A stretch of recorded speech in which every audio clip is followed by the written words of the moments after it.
Hai guys, kita buat kastengel ekonomis tapi rasanya endul banget.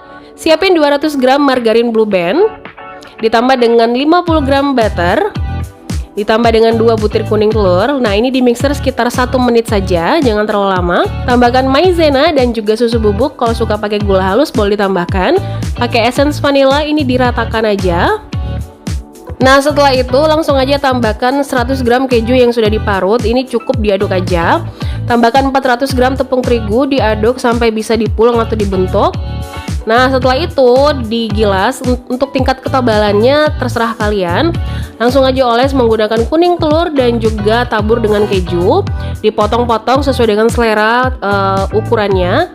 Langsung naik ke atas panggangan. Ini di atas ya tulisannya. Oke guys, ini dia kastengel ala dapurnya Dita yang ekonomis dan endul banget. Gimana, gampang banget bukan? Jangan lupa dicoba di rumah masing-masing ya. Bye!